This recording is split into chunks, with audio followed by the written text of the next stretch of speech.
नमस्कार दोस्तों, मैं हूं आपका दोस्त संतोष और आप देख रहे हैं मेरा यूट्यूब चैनल मेधा बोध। दोस्तों, आज के इस वीडियो में हम संविधान के 8वीं अनुसूची से संबंधित कुछ महत्वपूर्ण सवालों के जवाब लेकर आए हैं, जो कि आपके लिए बेहद खास होने वाला है। तो चलिए वीडियो के माध्यम से जानते हैं। आपका पहला सवाल है, भारत की राजभाषा क्या है? Option A Angrezi, option B Hindi, option C Sanskrit तथा ऑप्शन डी उर्दू।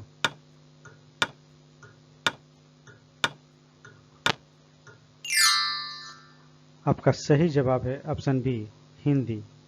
दोस्तों, भारत की राजभाषा हिंदी है और इसकी लिपि देवनागरी है। संविधान के अनुच्छेद 343(1) के तहत हिंदी को संघ की राजभाषा घोषित किया गया था। आपका अगला सवाल है, भारत के संविधान की किस धारा में राजभाषा उल्लेखित है?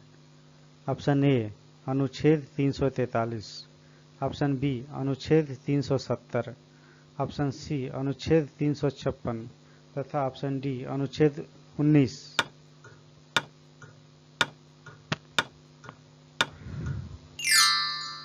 आपका सही जवाब है ऑप्शन ए अनुच्छेद 343।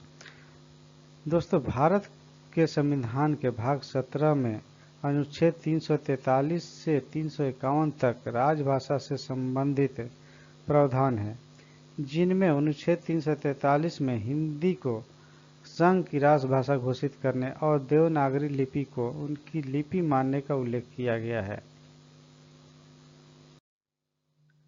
आपका अगला सवाल है, हिंदी को राजभाषा किस वर्ष में घोषित किया गया था?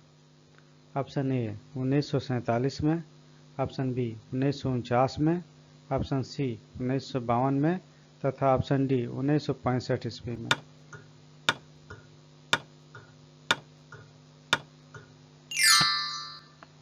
आपका सही जवाब है ऑप्शन बी 1949 ईस्वी में। दोस्तों, हिंदी को भारत की राजभाषा के रूप में संविधान सभा द्वारा 14 सितंबर 1949 को घोषित किया गया था। इस निर्णय के बाद हर साल 14 सितंबर को हिंदी दिवस के रूप में मनाया जाने लगा। आपका अगला सवाल है, प्रत्येक वर्ष हिंदी दिवस कब मनाया जाता है? ऑप्शन ए 10 जनवरी को, ऑप्शन बी 26 जनवरी को, ऑप्शन सी 14 सितंबर को तथा ऑप्शन डी 15 अगस्त को।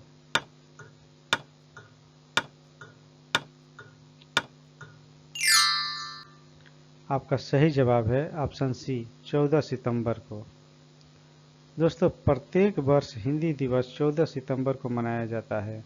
यह वह दिन है जब भारत की संविधान सभा ने 14 सितंबर 1949 को हिंदी को आधिकारिक रूप से राजभाषा के रूप में अपनाया था।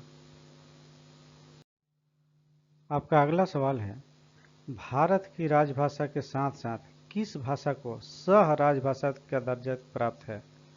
Option A Angrezi, option B Urdu, option C Tamil तथा ऑप्शन डी संस्कृत।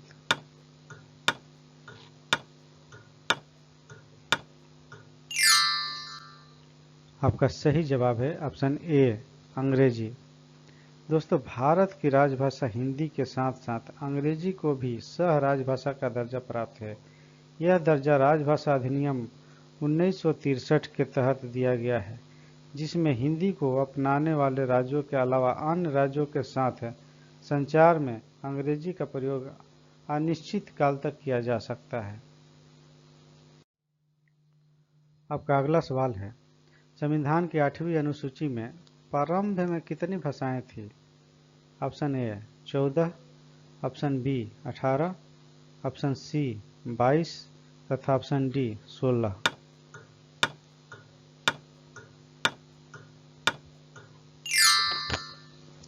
आपका सही जवाब है ऑप्शन ए 14। दोस्तों, संविधान की 8वीं अनुसूची में शुरू में 14 भाषाएं शामिल थी। बाद में सिंधी, कोंकणी, मणिपुरी, नेपाली, बोडो, संथाली, मैथिली और डोंगरी भाषाओं को जोड़ा गया, जिससे कुल वर्तमान में 22 भाषाओं तक की संख्या है। आपका अगला सवाल है, वर्तमान में 8वीं अनुसूची में कुल कितनी भाषाएं हैं? Option A 22, option B 18, option C 14 तथा ऑप्शन डी 23।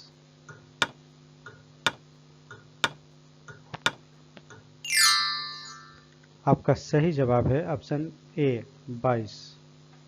दोस्तों, संविधान की 8वीं अनुसूची में शुरू में 14 भाषाएं शामिल थी। बाद में सिंधी, कोंकणी, मणिपुरी, नेपाली, बोडो, संथाली, मैथिली और डोगरी भाषाओं को जोड़ा गया, जिससे अभी वर्तमान में कुल 22 भाषाएं हैं।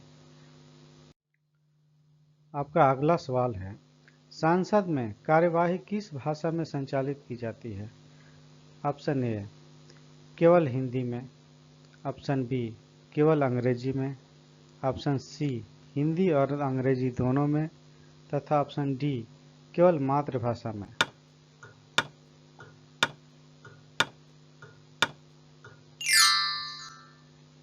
आपका सही जवाब है ऑप्शन सी हिंदी और अंग्रेजी दोनों भाषाओं में। दोस्तों, संविधान के अनुच्छेद 120 के तहत सभा का कार्य हिंदी या अंग्रेजी में किया जाता है, परंतु जो सदस्य इन दोनों भाषाओं में से किसी भी भाषा में अपने विचारों को अच्छी तरह से व्यक्त न कर सके, वह अध्यक्ष की अनुमति से संविधान की 8वीं अनुसूची में उल्लिखित भाषाओं या अन्य अपनी मातृभाषा में भाषण दे सकता है। आपका अगला सवाल है, हिंदी को राजभाषा बनाने के लिए संविधान में कितने वर्ष की अवधि का प्रावधान किया गया था? ऑप्शन ए 10 वर्ष, ऑप्शन बी 15 वर्ष, ऑप्शन सी 20 वर्ष तथा ऑप्शन डी 24 वर्ष।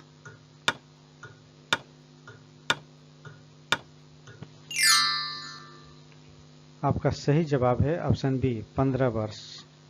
दोस्तों, भारतीय संविधान ने हिंदी को राजभाषा बनाने के बाद 15 वर्षों की अवधि का प्रावधान किया था, जिसके दौरान अंग्रेजी को हिंदी के साथ साथ आधिकारिक उद्देश्यों के लिए इस्तेमाल करने की अनुमति दी थी। आपका अंतिम सवाल है, राजभाषा विभाग किस मंत्रालय के अंतर्गत आता है?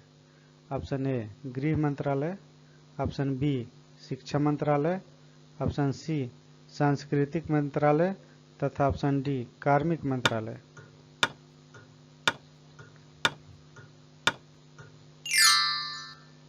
आपका सही जवाब है ऑप्शन ए गृह मंत्रालय। दोस्तों, राजभाषा विभाग भारत सरकार के गृह मंत्रालय के अंतर्गत आता है। इसका मुख्य कार्य केंद्रीय सरकार के कार्यालयों, उपक्रमों, बैंकों और निगमों में राजभाषा नीति का कार्यान्वयन करना और हिंदी के प्रचार प्रसार की जिम्मेदारी निभाना है। दोस्तों, इस वीडियो में दी गई जानकारी यदि आपको अच्छी लगी हो तो वीडियो को लाइक करें, शेयर करें तथा चैनल को सब्सक्राइब करना ना भूलें। धन्यवाद।